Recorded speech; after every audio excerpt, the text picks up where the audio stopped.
होते। उपमुख्यमंत्री एकनाथ शिंदे यांनी नगरविकास विभागाकडून दिलेल्या निधीतून प्रभाग क्रमांक 24 मधील जुने सिडकोतील छत्रपती शिवाजी महाराज चौक ते महात्मा फुले चौक या डांबरी रस्त्यांचे काँक्रिटीकरणाचा शुभारंभ झाला।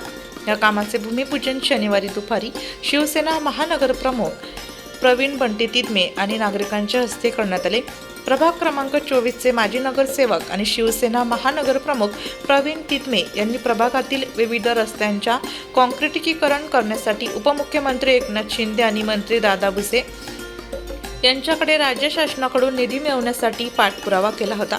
नगरविकास विभागाकडून मिळालेल्या निधीतून प्रभाग क्रमांक 24 मध्ये विविध डांबरी रस्त्यांचे काँक्रिटीकरण सुरू झाले।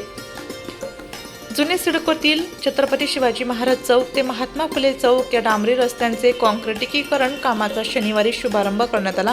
प्रवीण तिदमे आणि नागरिकांच्या हस्ते मंत्रोच्चारात श्रीफळ वाढवून भूमिपूजन करण्यात आले। A1 सेक्टर येथील राजे छत्रपती व्यायामशाळा चौकात भूमिपूजन सोहळा पार पडला।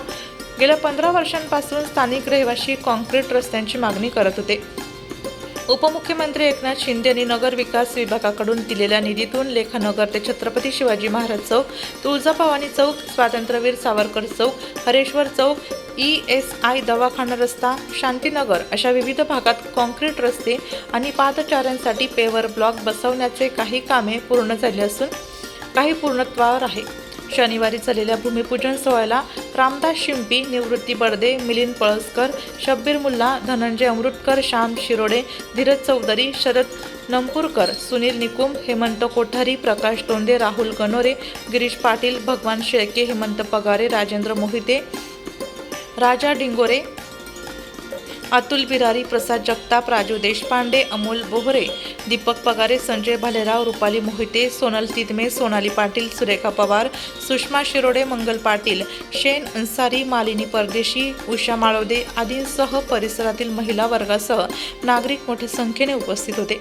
लवकरच अन्य रस्त्यांचे काँक्रिटीकरण सुरू करण्यात येणार असल्याचे शिवसेना महानगरप्रमुख प्रवीण बंटी तिदमे यांनी सांगितले। पाटील नगर ते बर्देनगर हा प्रलंबित रस्ता पूर्ण केल्याबद्दल नागरिकांनी प्रवीण बंटी तिदमे यांचे कौतुक करून आभार मानले।